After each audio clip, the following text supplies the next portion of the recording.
Now praise intelligent design. Daddy, don't go down quote mine. I have to add the second line of my rhyming couplet for obvious reasons. If I'm going to praise intelligent design, I'm open to all kinds of misunderstanding, and believe me, it's happened before. I want to take back intelligent design. I want to take back other hijacked words. Just as the feminists have rallied around the phrase, take back the night, and just as, less appealingly, the wingnuts have resolved to take back America, maybe we should take back intelligent design in the true sense of the word. Let's take back morality. Let's redesign our morality, rather than trying to read what's right and wrong in a 3,000-year-old book. Religion has hijacked morality for centuries. Let's take it back and intelligently design it. Let's intelligently design our lives rather than be dictated to by priests and mullahs. Let's intelligently design our future using the gift of foresight, something that never existed before brains, and for practical purposes that means human brains, evolved. Take back phrases like pro-life. It's been well said by an American that for a religiously based Republican, life begins at conception and ends at birth.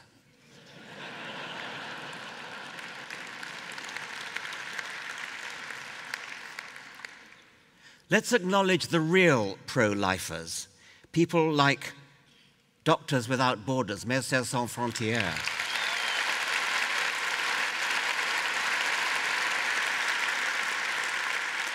And if you'll forgive a little plug for the generosity of atheists, at the time of the appalling Haiti earthquake, the Richard Dawkins Foundation in America started an organization called Non-Believers Giving Aid, which raised more than $500,000 within 1 month from non-believers wishing to contribute.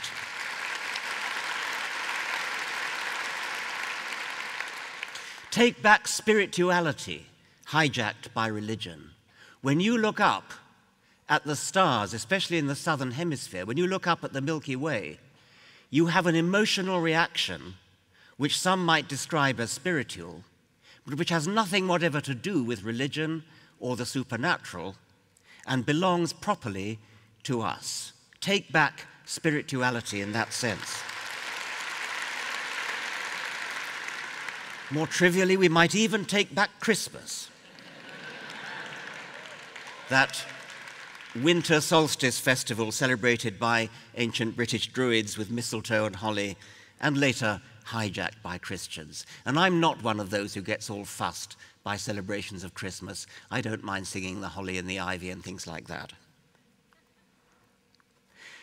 Religion even hijacks technology, as when tribal peoples visited by missionaries bearing guns and telescopes and all sorts of wonders of science, attribute these wonders not to Western science, but to the religion of the missionaries who brought them. And finally, to come back to my title, Take Back Intelligent Design. The only entities in the universe capable of either intelligence or design are highly complex brains or equivalent computational devices.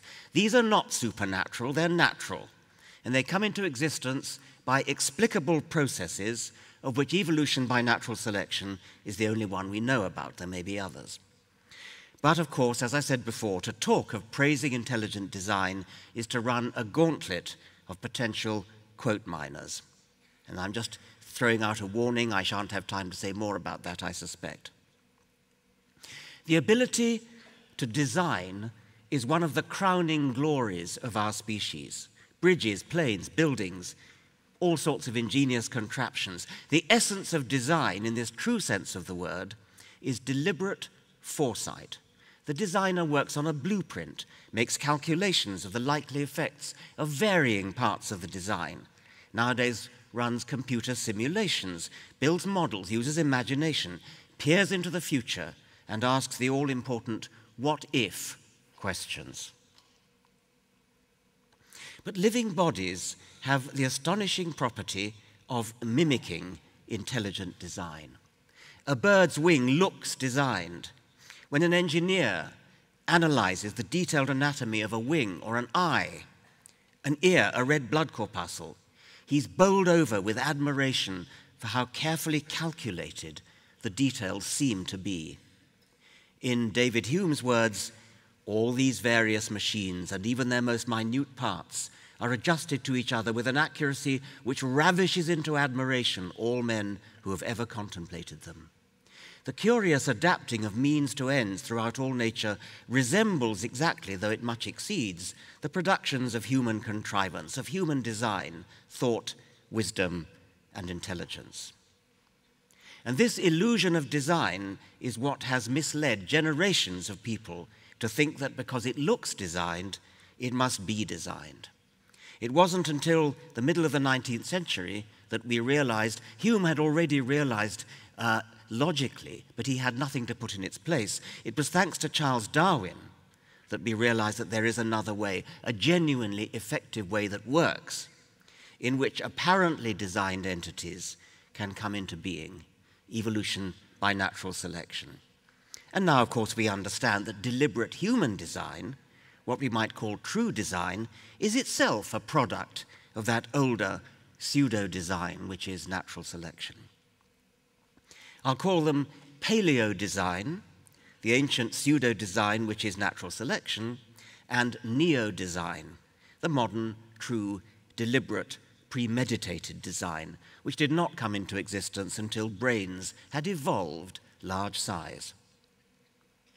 I think it's a delightful thought that natural selection, having hit on so many pieces of good pseudo-designed devices, the eye, the wing, the ear, the joint, the heart, the sting, the lung, the kidney, the neuron, should finally come up with a new device which actively mimics the process of natural selection itself, and finally produce design 2, neo-design, the sort of design that makes bridges and planes, computers and cameras, tin openers and adjustable spanners. Intelligence and design come late into the universe for a very principled reason, not just as a matter of observed fact.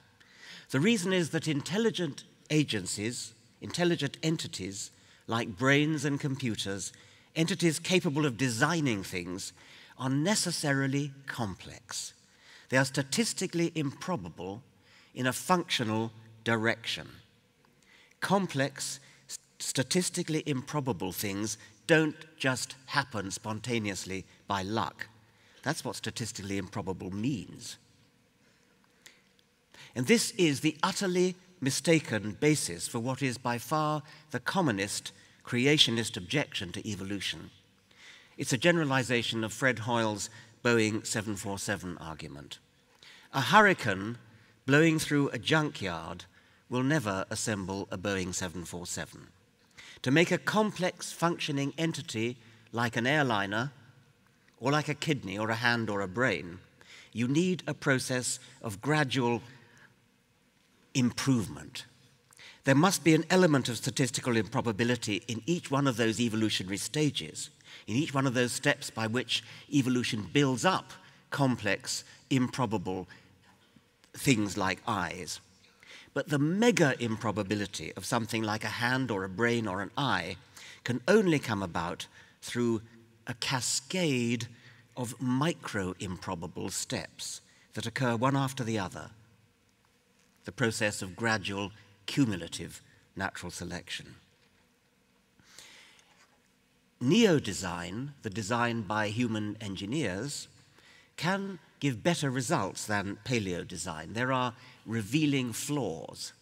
Just imagine what the jet engine would look like if human designers had been constrained to change the propeller engine one tiny step at a time, one screw at a time, one nut at a time, one rivet at a time. It might have been possible, though I doubt it, but the jet engine that resulted would have been a pretty strange object. That's the constraint under which evolution by natural selection has to work. And that's one reason why very often new devices are not modifications of old devices that do the same thing, but starting from relative scratch. There are revealing flaws in paleo design, revealing flaws in living organisms. I was privileged a year or so ago to assist in the dissection of a giraffe's neck. And my particular interest in this was the recurrent laryngeal nerve. This is it's a branch of one of the cranial nerves, which in all mammals starts at the brain, and its end organ is the larynx, the voice box. But it doesn't go straight to its end organ. It goes down into the chest, loops its way around one of the main arteries in the chest, and then goes straight back up again to the voice box, to the larynx. In a giraffe, that's a detour of about 15 feet. And I was interested to assist in the dissection, which you see in the picture there, and we actually followed the recurrent laryngeal nerve on its way, whizzing straight past the voice box within an inch of it, and then going down into the chest and back up again. No sane designer would ever have produced that. And the same goes, of course, for the well-known example of the retina, the vertebrate retina, being back to front, having its light-sensitive cells pointing away from the source of light with a forest of nerve fibers leading from those light-sensitive cells to the brain. And they have to go over the surface of the retina and then dive through a hole in the retina, which is the blind spot. This is bad design, design one, or paleo design. The human brain is capable of visualizing the future. Human designers can look into the future and see the possible mistakes, see the possible pitfalls, try things out in imagination. Above all, look into the future, which is something natural selection cannot do. This is one of the major misunderstandings of evolution. People are so used to the idea that natural selection produces apparently good design that they think that natural selection must be capable of peering into the future, of taking steps to stop the species going extinct, for example. Never happens. It cannot happen. Sidney Brenner, the great molecular biologist, satirized this by imagining a molecule arising in the Cambrian era, which was no use, but it stuck around in evolution because it might come in handy in the Cretaceous. Nature cannot plan for the future. The human brain can. We can look at trends in the present and extrapolate into the future. We can foresee possible scenarios that might lead to our species going extinct and take steps to avoid it. Natural selection can't do that. We can. We can do the necessary calculations. The problem comes with achieving the necessary political unanimity to put into action the remedies that science tells us by looking into the future. In the more distant future, we might even be able to forestall the extinction that was the fate of the dinosaurs when 65 million years ago a large meteorite or comet struck the Earth with catastrophic results equal in impact to letting off all the hydrogen bombs in the world simultaneously 100 times over. We might be able to anticipate such an event and to divert or destroy an incoming bolide, not with present-day technology, but with perhaps the technology sometime during this 21st century.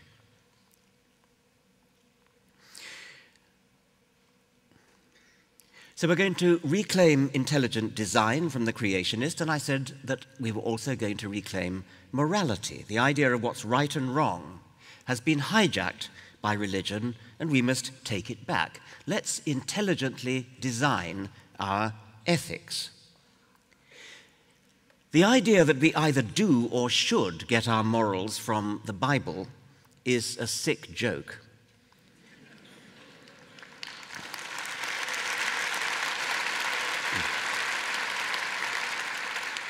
The Ten Commandments, for instance, which so many of the wingnuts in America want to hang up in courthouses and other public places. Often those who wish to do so don't actually know what the Ten Commandments are. Otherwise they might have other ideas. Thou shalt have no other gods before me. Thou shalt not make unto thee any graven image. Thou shalt not take the name of the Lord thy God in vain. Remember the Sabbath day to keep it holy. Those are not exactly ethical precepts that we should take seriously today. You may be familiar with the passage in the book of Numbers when a man was caught picking up sticks on the Sabbath. And they that found him gathering sticks brought him unto Moses and Aaron and unto all the congregation. And the Lord said unto Moses, the man shall surely be put to death. All the congregation shall stone him with stones without the camp. And the congregation brought him without the camp and stoned him with stones, and he died, as the Lord commanded Moses. There are some of the Ten Commandments which we might wish to adopt today. Thou shalt not kill, for example. And you may remember Christopher Hitchens' sarcastic remark about that, saying roughly, well, I actually hear it in the voice of John Cleese, saying something like, oh, I see, thou shalt not kill. Oh, how silly of me. We all thought it was a terrific idea to kill. Now we know better. Oh, silly me. And so on.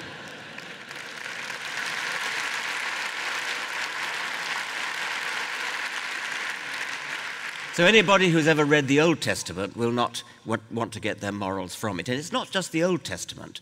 The New Testament is in some respects even worse. The odious doctrine of the redemption of sins by Jesus.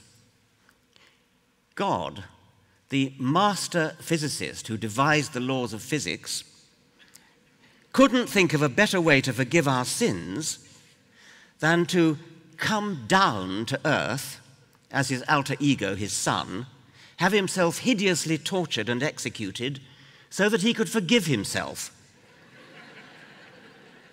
Actually, and forgive the sin of Adam, who never existed, as we now know.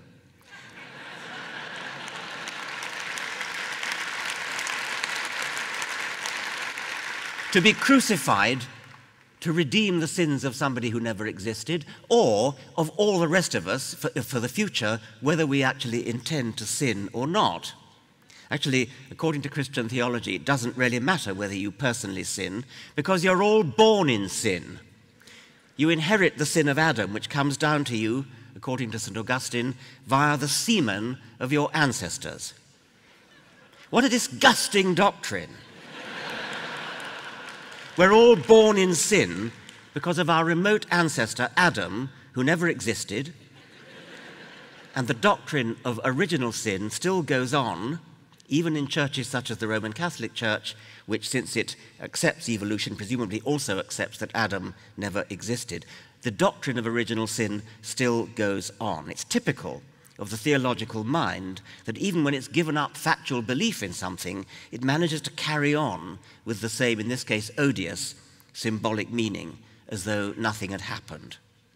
I can imagine some future science fiction fantasy in which humanity discovers that DNA is not actually the genetic molecule at all. But the theologians of the future might say, oh, well, it doesn't matter that DNA doesn't exist. What is the significance of DNA for us today? The coiling around of the double helix symbolizes human love. And you'll go on and on like that. The other way, apart from the Bible, in which you might think we could get our morals from religion, is the divine spy camera in the sky, sucking up to God, apple polishing for fear of going to hell or in the hope of going to heaven. I think it was Tertullian, at least it was one of the church fathers, who said, so that the saved can have pleasure, they are permitted to look at the sufferings of the damned. Not only should we not get our morals from religion, as a matter of fact, we don't. And I'll just allude to Dan Dennett's talk this morning when he talked about my British Foundation's survey of the British people, and he gave some of the results of that. And another of the results of that survey of the people who ticked the Christian box in the 2011 census, in addition to the other questions that Dan Dennett mentioned, we also asked them, why did you tick the Christian box? And we expected them to say something like, because I believe Jesus is my Lord and Savior, not a bit of it, because I believe the teachings of Jesus, no. The dominant reason they gave is because I like to think of myself as a good person. That's a reason for ticking the Christian box. I like to think of myself as a good person. And we then asked them another question, the same people who tick the Christian box. When you are faced with a moral dilemma, do you turn to your religion for guidance? And only 10% said yes. Not 10% of the British people, 10% of the 54% who ticked the Christian box said that when faced with a moral question, they turned to their religion. The favorite answer to that was, I turn to my innate sense of right and wrong, which is probably what most of us do.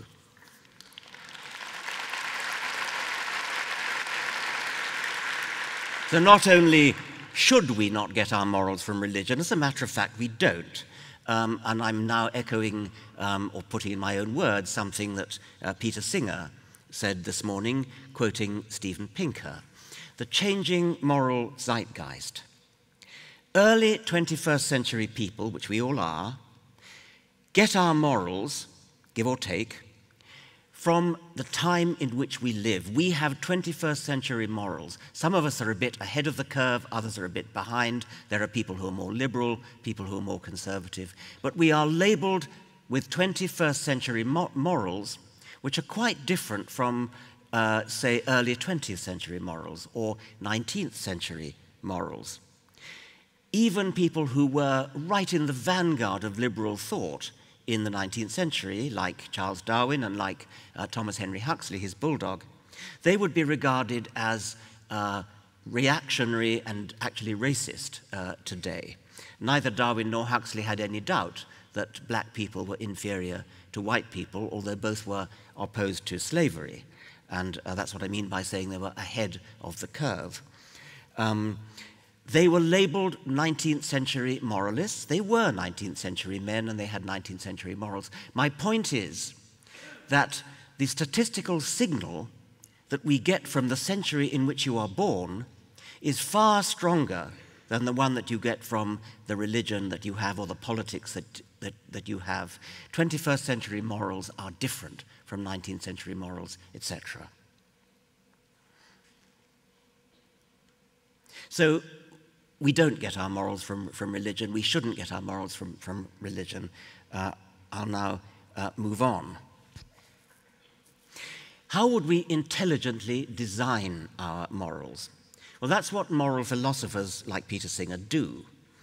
And they make a distinction between absolutist morals, it's just wrong, it's just plain wrong, end of story, and what's sometimes called consequentialist morals, it's wrong because it does some particular harm. Take abortion as an example. If we take an early abortion, an abortion shortly after conception, does the embryo suffer? Obviously not. It has no nervous system. It suffers no more than a plant.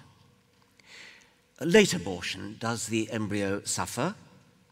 Well, after it's got a nervous system, it's at least conceivable that it suffers. But surely nobody is seriously going to say that it suffers more than an adult non-human mammal, which has a very well-developed, much larger nervous system. So the only reason for favoring a human embryo over an adult non-human mammal is that it has this kind of magic aura of being human. There's something sacred, something particular about humans. And that's profoundly unevolutionary, profoundly anti-evolutionary.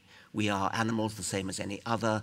We are cousins of all other animals. And if you want to make a case for humans being special in such a way that you treat a human embryo with special consideration that you would not treat an adult non-human mammal, then you would have to say that at some point in human evolution, some kind of divine spark was injected into the human? Did it come into Homo erectus, Homo habilis, Australopithecus africanus, or archaic Homo sapiens?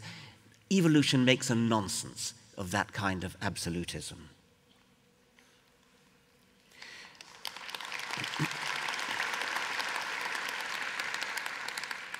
The absolutist will say, abortion is murder, end of story. The Catholic will say, personhood begins at conception. The soul is injected at the moment of conception. It is a human being at the moment of conception with a unique, immortal soul. There are 3 identical monozygotic triplets.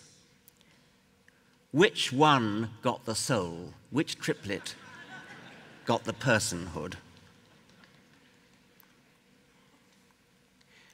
Euthanasia or assisted suicide. Absolutist morality simply asserts that killing humans is wrong, end of story. Intelligently designed morality doesn't say that.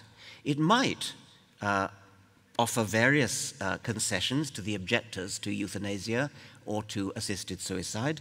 There might be slippery slope arguments. There might be arguments that say, what if the dying person doesn't want to die, but is pushed into it by relatives greedy to inherit wealth? What about slippery slopes?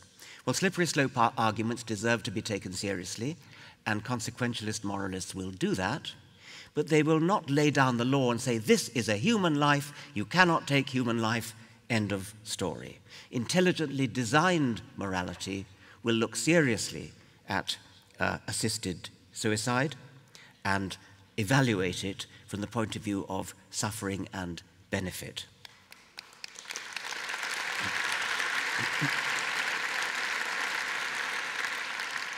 There's even rather a good argument to suggest that if euthanasia or assisted suicide were allowed, suicide might actually decrease.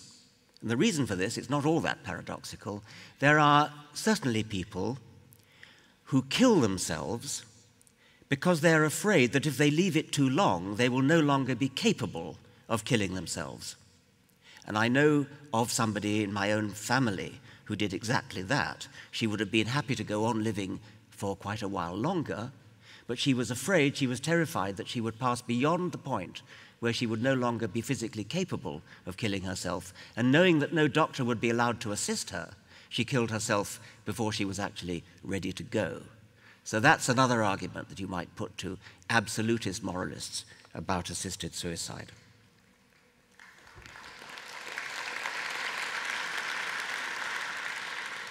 More controversially, and perhaps controversially here, might we one day intelligently design ourselves or our children? What about designer babies? Well, for centuries we've been intelligently designing cabbages, Brussels sprouts and kohlrabi and cauliflower and kale. These are all artificially selected modifications of one wild species, Brassica oleracea, the wild cabbage, and similar things have been done with dogs. Who would have thought that a Pekingese is a wolf? But it's a modified wolf, modified by human design, by, if not exactly intelligent design, something approaching it.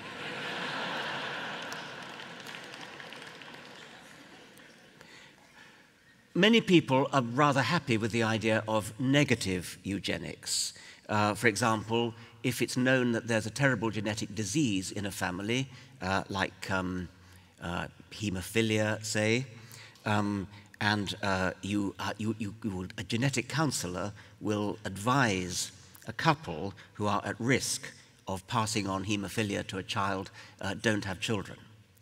But in the future, and actually getting on for quite soon now, it would be possible by in vitro fertilization, by IVF, to take a very young embryo, just post-conception, when it's, say, got about 8 cells, and you can remove one cell and examine its DNA. So you do the usual IVF procedure of harvesting quite a number of eggs, maybe a dozen eggs from a woman, and you examine them all under a microscope, and that's the normal procedure. With the genetic procedure, what you would do would be to take a sample, one cell from each embryo, and you'd find that in the case of haemophilia, roughly half of them would have the haemophilia gene and the other half wouldn't. And so you would then obviously choose for implanting back into the woman one of the ones that didn't have the lethal gene, the sublethal gene. Now that is something, it's hard to imagine any reasonable moralist, I think, objecting to that, removing a terrible gene from the population and giving a couple the opportunity to have a child when they might not otherwise have dared to do so.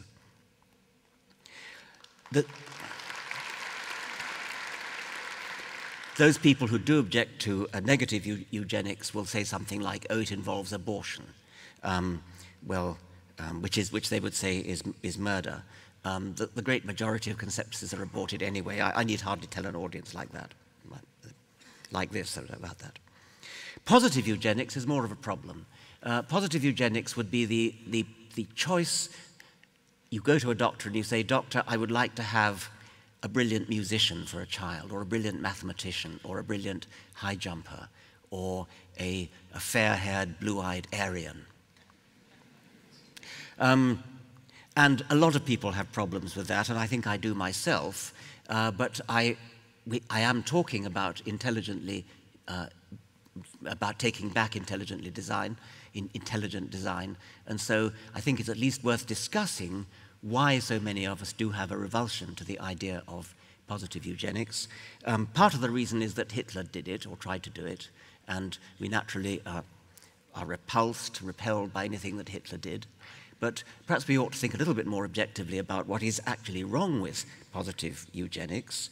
The thing about wanting to, say, have a brilliant musician, many people want to have a brilliant musician as a child, and they don't do it eugenically, but what they do is they force the child to have piano lessons and practice 3 hours a day, whatever it is. So they do it educationally. And people on the whole don't find that so reprehensible as doing it by genetic means. And it's at least worth asking ourselves why we're happy about people designing their children to become great musicians by education and people designing their children to become great musicians by genetics. There may be good objections to the latter but not the former, but let's at least discuss the question.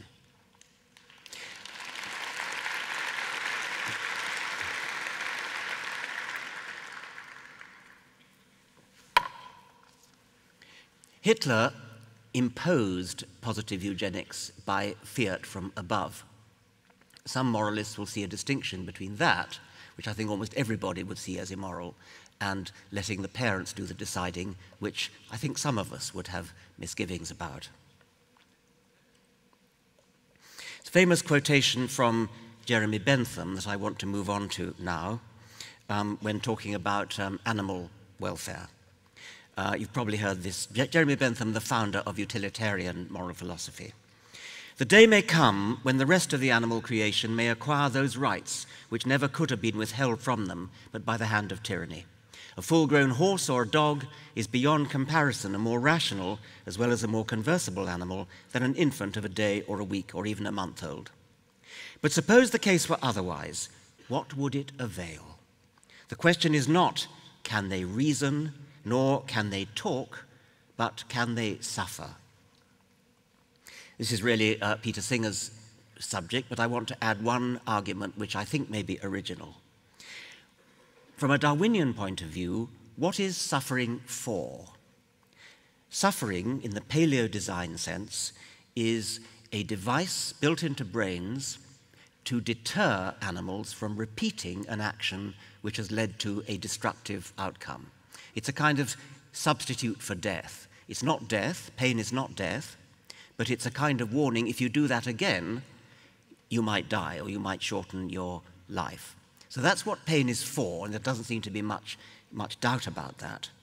Now, given that that's what pain is for in a Darwinian sense, what kind of animal has most need of the adaptation that we call pain? A clever animal like us, or a relatively unintelligent animal, which has just the same need to avoid destruction, and which might therefore need more pain, might need to feel pain more acutely, in order to achieve the deterrence effect, which is what pain is for. I'm not putting that forward as a complete knockdown argument, but it's at least worth considering that when we, as it were, rank order other species by their ability, as we guess, we don't know how much they feel pain, we can't tell that, but we rank them according to something that we can more or less measure, which is how clever they are. And we kind of make the assumption that if you're clever, you're more capable of perceiving pain. And I've just offered you a reason why that might not be true, and maybe even the opposite might be true.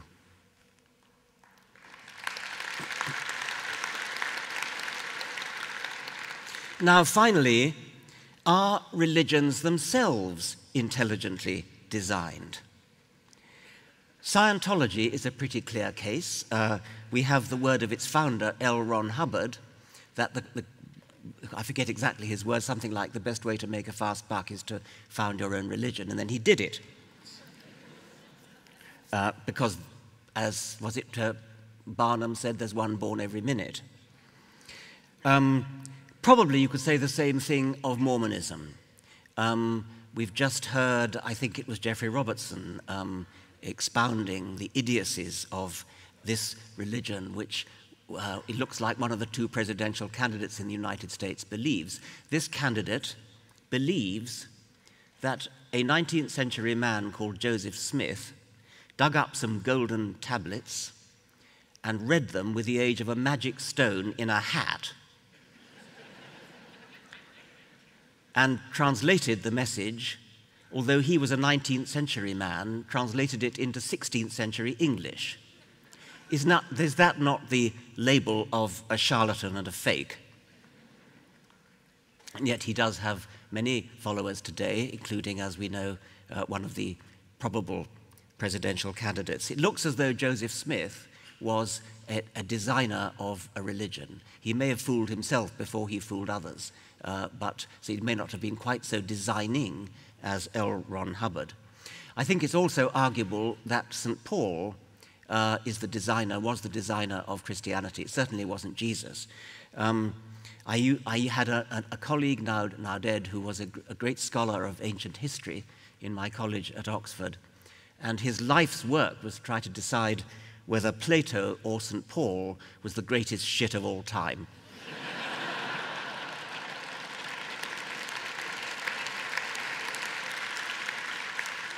The alternative to religions being intelligently designed is, as Dan Dennett, I think, implied this morning, that they might have evolved by something like a Darwinian process.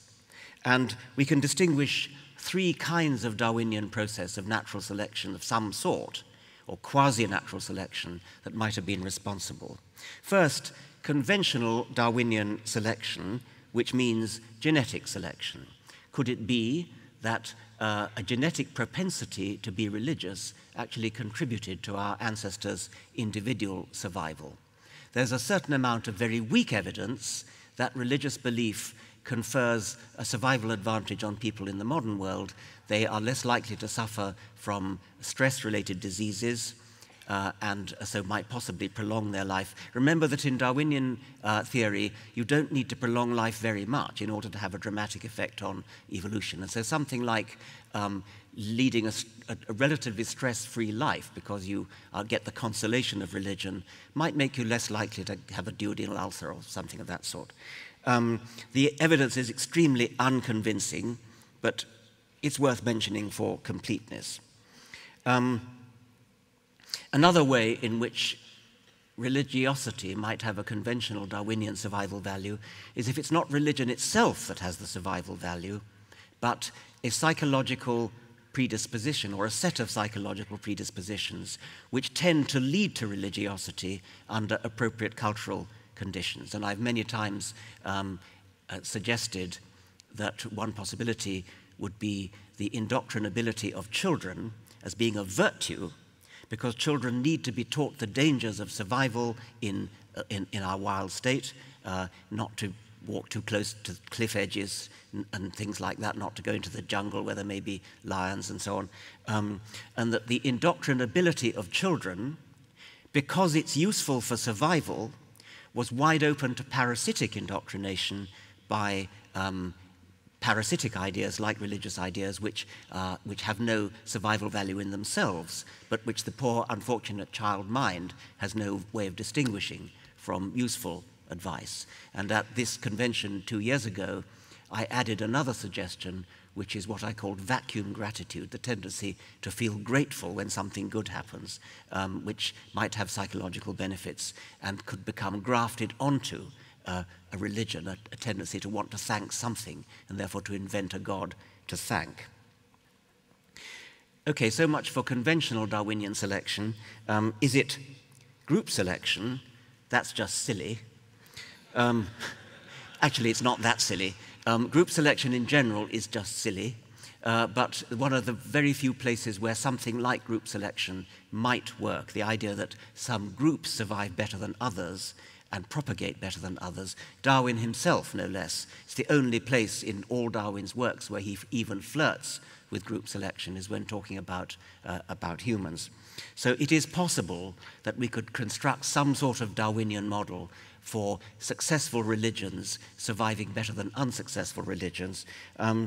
I would regard that as not really proper natural selection. It's rather more like ecological succession, where one species replaces another, as the red squirrel replaced the grey squirrel. For me, the most interesting kind of natural selection that might have favored religion is the selection not of whole religions, nor of genes, but of religious ideas which survive in a population of ideas. It could be that we could make a sort of Darwinian case, you could call it meme selection rather than gene selection, whereby ideas like the terror of hell, something like the longing for an eternal life, might survive in a population of ideas, and we could make a sort of Darwinian model of that. Now, I just want to discuss some of the objections to meme theory. First of all, an example of how you might actually go about doing research using Twitter. In August of last year, there were riots in London, and a lot of shops were looted, and in that climate of riot, rumors spread. And there was one rumor that the rioters had released a tiger from the London Zoo, and the tiger was rampaging through London. And some people on The Guardian did a very interesting research project in which they examined, using Twitter, the spread of the rumor that the tiger was roaming London streets, and also the counter-rumor that finally scotched the original rumor. And I hope you'll see, there we are, the green circles represent the number of Twitters, the number of retweets, rather, of rumors about the tiger roaming London, and the red ones are the counter-rumor or the counter-tweets that are saying, no, it's false, it's not true, it can't be true. And you gradually see the way the red ones and the yellow ones are people who simply question it. And now the red ones are taking over, and the rumor eventually dies down. At the left, I haven't been reading them out, but at the left there are some of the most influential tweets. So this is just an illustration of the fact that it is possible, using Twitter, using the internet, to examine the epidemiology of a rumor. Finally, I want to answer one of the main criticisms of meme theory, which is that unlike genes, mimetic transmission is too inaccurate. Genetic transmission, as you know, DNA, is almost perfectly accurate and needs to be in order for natural selection to work. Memes aren't like that. When a rumor spreads, or when a religious idea spreads, it isn't spread with perfect accuracy. It's only approximate. But I want to make a counter-argument to that, which is that it's not essential that the exact form of the meme should be transmitted precisely. It is sufficient that if you were to, well, my way of examining this would be to play Chinese whispers. That I think Americans call it telephone. I'm not sure what Australians call it. Where you have a line of children, and you start what we could call a rumor or an idea at one end, and it passes down the line to the other end. And usually it gets distorted on the way. But if it is sufficiently simple, if the message is sufficiently simple, and if it's in the language that the children all understand, it's got a good chance of passing from one end of the line to the other, intact. And which would not be true if it were in a language they don't understand, like Serbo-Croat. Then it would become distorted, because all the children could do would be to repeat phonetically what they hear, and that's bound to get distorted. My point is that there is a self-normalizing process, that each child can recognize that the words that she's hearing are part of the shared lexicon, since they're all, say, English speakers, and therefore they correct, even if an English child hears it in a Scottish accent, and the English child then passes it on to somebody who passes it on an Australian accent, and so on. It doesn't matter if they all share the same language. There's this self-normalizing property. And the operational test would be that if you take a line of 20 memes, 20 generations, and in this case it would be tape recordings of the message, the rhyme, whatever it is, and then you scramble them at random, and then you ask people to sort them into order of perfection, of resemblance to the original one. If the message is in Serbo-Croat, and it's English-speaking children, then any observer will quickly be able to sort them into order. They'll get steadily worse as they go down the line. But if it's in English, and these are English-speaking children, then there will be no tendency for messages further down the line to be inferior to messages further up the line, because of this self-normalizing property. I've been rushing at the end, obviously, trying to defend the idea of memes, which Dan Dennett and I have both been promoting, as the most promising way in which you might regard religions as intelligently designed. It's a huge privilege for me to be talking to this vast audience, this encouragingly vast audience. It's something that the Australian organisers need to be congratulated for, to produce this largest...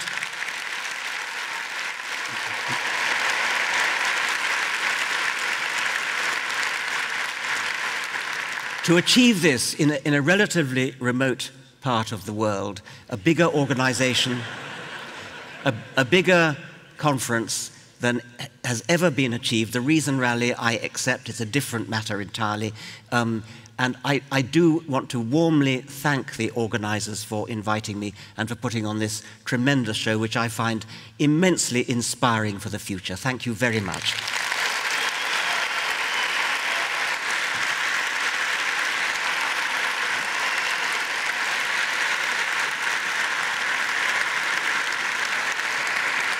Thank you, Richard. We do have time for questions. So in order for as many people to have a chance to ask a question as possible, please keep it a question and keep it short, very short. There's a fine line between a Q&A and a hostage situation. So locate the blue people. Here we go. Question here, first question. Thank you, Professor. Appreciate it for lecture. Beautiful, strong. Why natural selection not design brain human being bigger than universe? Thank you. Bigger than what? Universe. Why doesn't natural selection design a human... Design a brain human being bigger than universe. Bigger than the universe. I'll leave that to you, Richard. Well, natural selection is in the business of keeping animals surviving, and the human brain is about as big as it can afford to be, given the birth canal that a baby has to...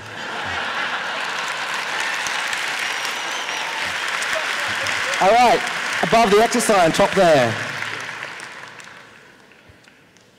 Richard, I certainly don't want to defend the Catholic Church, bearing some personal resentment against it, but nevertheless, I would be concerned with what I think is the inevitable demise of the churches, about which social institutions will take up this issue of morality and the definition of virtue.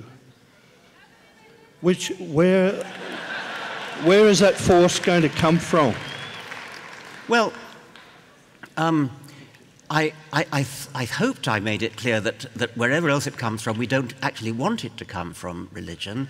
Now, I'm not saying that it's easy to know where it's coming from, and I tried to give an idea of how intelligently designed morality might work, and there are moral philosophers whose life work has for centuries been intelligently designing morality.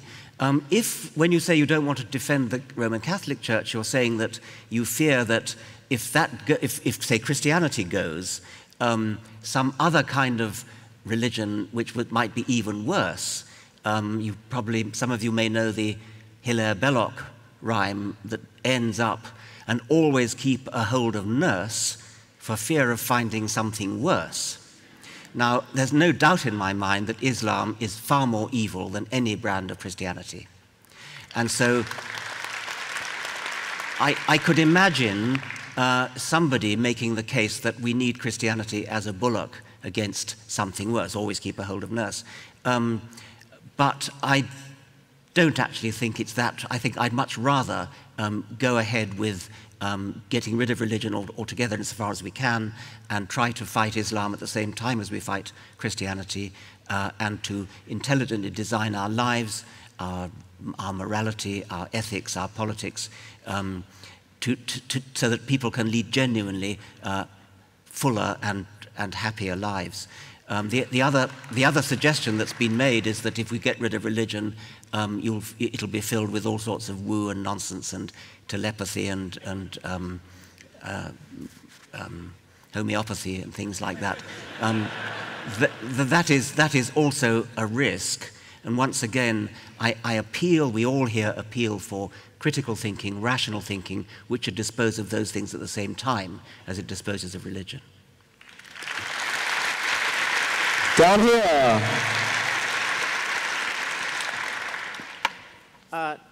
Is this on? Yeah. Now, if you've published this in any of your books, the title of the book that answers my question will suffice.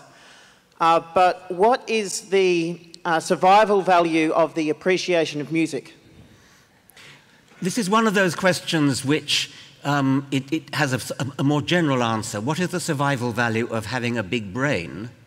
And big brains do seem to have an astonishing capacity for emergent properties, which we also know, by the way, from electronic computers, because electronic computers were designed as extremely fast programmable calculating machines. And before we knew where we were, people realized that they were not just calculating machines. Any programmable computational device can also solve crossword puzzles, do spreadsheets, do word processing, play chess, simulate Vancouver. All sorts of things like this can be done by a machine which was originally designed as a calculating machine. These are emergent properties. It seems that you cannot make a versatile programmable calculating machine without it automatically being capable of doing all those other things. And probably the same is true of brains. When they get sufficiently large, and it was originally natural selection for plain old survival in the wild in Africa, which led to their getting large. It might have been sexual selection, maybe being clever is sexy or something like that. It might have been sexual selection. Whatever it was Darwinian selection that led to the brain getting big. And then as an emergent property, it turned out that just as computers can do crossword puzzles and logic problems and play chess, so human brains can do all sorts of other things like mathematics and philosophy and logic and music. Now, Steven Pinker, in one of his books, I forget which one, does discuss the question of the survival value of a musical appreciation. Once again, it's not directly music itself. It's a psychological predisposition which manifests itself as appreciating music. He calls it the cheesecake theory, supernormal. Cheesecake is not good for you, but it exploits innate mechanisms for seeking out food which is good for you, and it's a supernormal. There's too much of it. It's too rich. And music, according to Pinker, is a supernormal version of sounds which our brains are tuned to appreciate and analyze, possibly because of speech. In order to appreciate language, in order to analyze phonemes, vowel sounds and consonant sounds and things, the brain needs to do a complicated Fourier analysis, a complicated analysis of the waveforms in the incoming stream of pressure waves that are hitting the ears, decompose it into its, one way to put it is into its component sine waves. That's just one way to put it. And that the brain needs to do for language purposes, and it's very easy to imagine what the survival value of language is.